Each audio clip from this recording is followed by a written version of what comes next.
Denise with Wondubar Crafts. Today I am here to talk a little bit about what is new in the shop and what is coming up new on some videos. So, I just did another avocado die and I added these 6x9 envelopes. They're really fun to craft with. Obviously they can still be used for mailing. They are open, so you can glue them any way you want, or take them down, do whatever.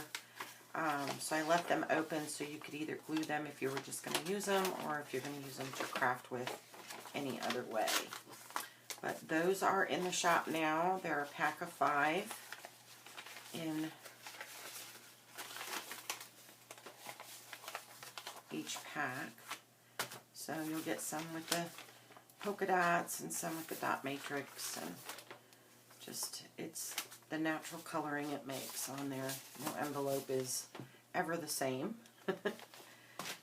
Also, I have a new digital, and I'll be working on this after my next project. The next project will be Martha. But this one I tried to get a little head so I'd have some time to do some crafting videos since I've not been on for a while. I feel like I'm kind of behind a little bit. But this is the Fickle Fall. And what it is just backgrounds. For now, I'm going to, in the next week or two, do an add-on with some tags and envelopes and those kind of things in it, if you're interested in that as well. But here's this one. It's kind of brown. It's like a light tan brown with some reds and oranges in there with an owl. And then this one's a brown textured paper with leaves, and it's lined. So it's a lined, like a notebook paper. And then I did one matching this first paper with some lined journaling paper in there, so you could put it in your journal and have some line space to write. Because if you're like me, I start really nice and then it starts going really crooked if I don't have lines. So, and then here's another background with some leaves, green with some leaves. This one's a graph paper with some script background and some pumpkins, and then matching the first green one with some graph paper there. And I did practice a little bit on the back of these just to see what they would look like. So if I flip them over and you see something on the back, it's because I was messing around with some of my color and stuff just to see how it would come out. And then this one with the corn stalks and the farm background with the hay, and there's a farm back here. And it's on like some orange burlap. And then this one is a coffee stained background, one of mine, with that farmhouse on there. Just some decorative paper. Same thing with this one, just with a lined sheet of paper in there. You can see the more colors come out on this. And then here's one with a wood grain background with a fall leaf and some script and a dragonfly. And then this one is lined paper. It might be a little hard to see, but it is there. Once you print it, you can see it. It might not come out very well on the camera. And then this one with leaves and mushrooms and butterfly and dragonflies. And then same thing. This one has the background, and I just took the leaf and made it smaller and put it in the corners. And then here's a pretty one with a yellow burlap and some pattern on the back, and a cornucopia here. I think I said that right. Cornucopia. That's the horn looking thing with all the harvest fruits and vegetables in it. But I really liked it. It had a cute little bird on here, and so And then another patterned background, which is some leaves. And then this one has the color portion of the cornucopia and a little Thanksgiving greeting card with graph paper and lined paper. And then I added 3 sheets of my own personal coffee stain paper. Sometimes I get some very unique patterns depending on the pan I use. So there's that one. It looks like a dot matrix. See if you can pick it up. And then I liked this one. It kind of gave me the impression of like wood or birch bark. So, and then this one had a bunch of bubbles on it when I did it and put it in the oven, and then I guess all the bubbles popped and this is what happened, and I just thought it was kind of cool. So I added it in there. I thought it would be great background paper, or if you wanted to print a couple to back things with instead of using up your own stock all the time, you know. So that is Fickle Fall. I love fall colors, but I'm not a big fan of the weather because it means it's going to get cold again, which means the aches and pains come back. Don't like those. So with that, also I told you guys I was going to do cabbage dye at some point this summer. Unfortunately, with everything that happened, that kind of got put to the wayside, but I did do it last week, and I'm not sure I like it too much. I don't know. It's kind of sort of growing on me, but not quite there yet. The funny thing is, I did a bunch of envelopes, different sized envelopes, paper, and some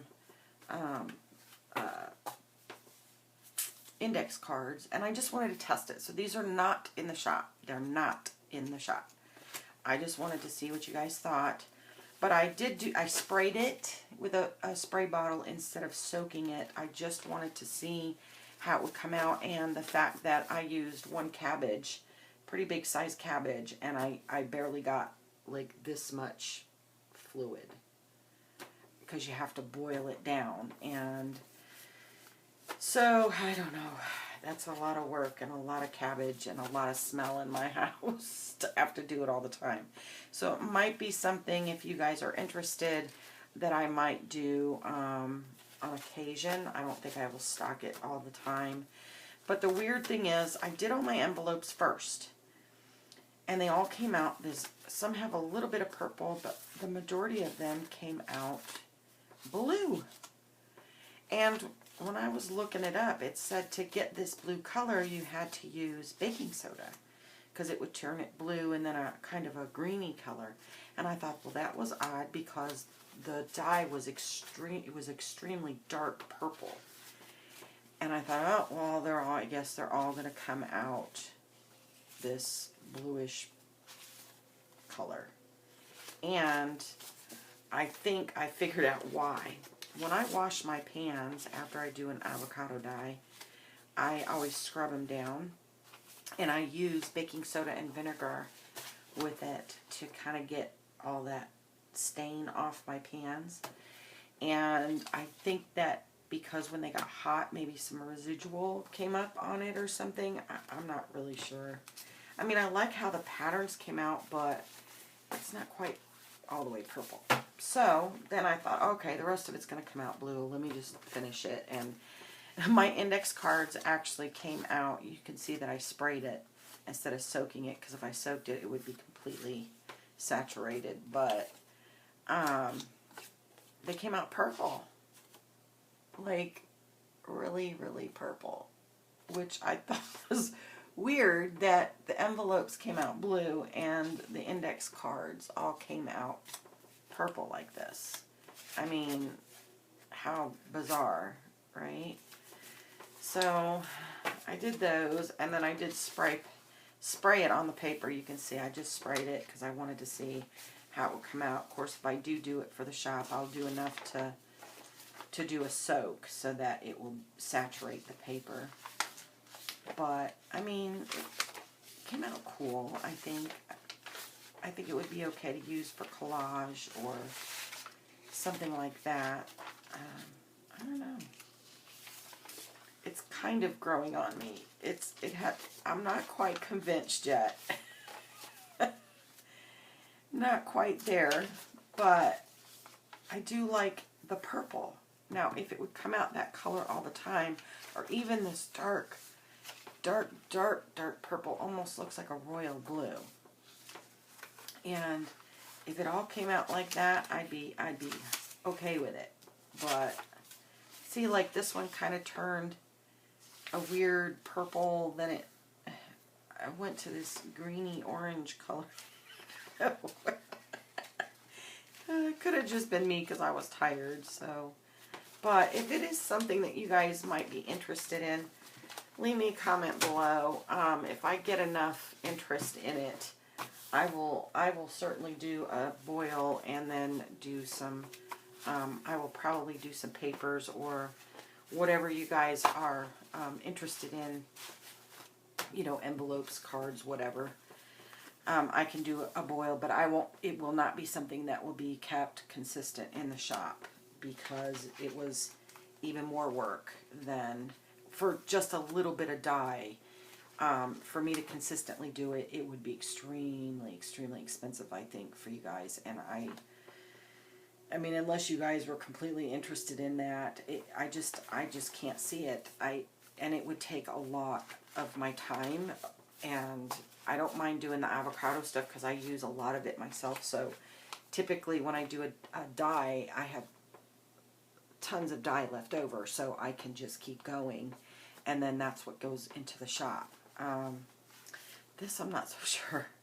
I mean, it might be one of those things like I do maybe every 6 months, every quarter, something like that. I mean, some of them came out really cool, but honestly, I think you could get the same results just using like Kool-Aid and alcohol, or, you know, food coloring and alcohol. You could probably get the same results with it. So I don't know. That's just me personally. So what do I have coming up? So my next set of videos are, I'm going to work on that journal, Martha. I originally was going to do this journal to put some stuff for my mom and take it back to Scotland.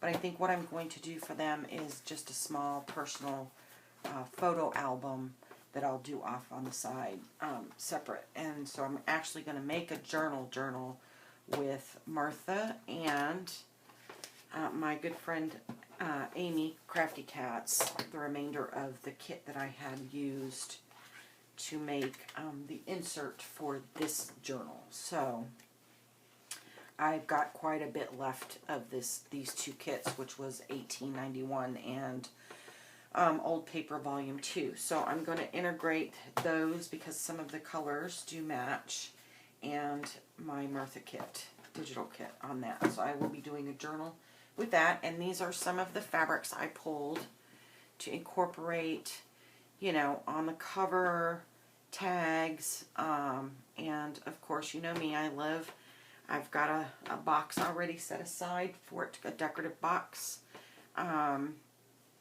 and to do a zipper pouch and stuff like that for it.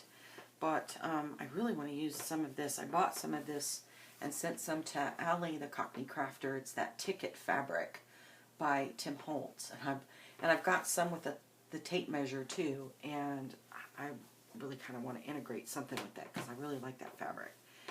But this one I thought was nice. I like the pink in the colors, but it is Paris, so I don't know, I might use like the leaves portion or something. But I do have some avocado dyed stuff in there. I picked this fabric up at Hobby Lobby. I really liked it, this ephemera style collage. So I'm definitely going to integrate some of that and some of this because I thought the colors all kind of went quite well with the greens and the blues and the teals and the very light teals and the pinks and the browns. So that is what I will be working on next, my next session of videos. So if you guys want to craft along something like that, you're welcome to. I will leave the link below to my Etsy for the Martha kit if you're interested. If not, and you just want to craft along, you're welcome to hang out too. You guys are always welcome. I love each and every one of you guys. You guys have always been very supportive of me, and I love hearing what you guys are up to. So make sure you let me know as we go along. Even if you guys have videos, link them. Let me know, because I'm willing to share and get you guys out there too. You know, we're all a big happy community, and I think it's some of the best things that we do for each other is to share. So anyway, I think that's about it. I'm gonna go make some dinner, and then I think sit down and figure out, find me a book cover and just start getting stuff stripped up and pulled apart and figure out what I'm gonna do. So anyway, until then, guys, plenty of hugs, loves, and blessings. Mwah. Bye, guys.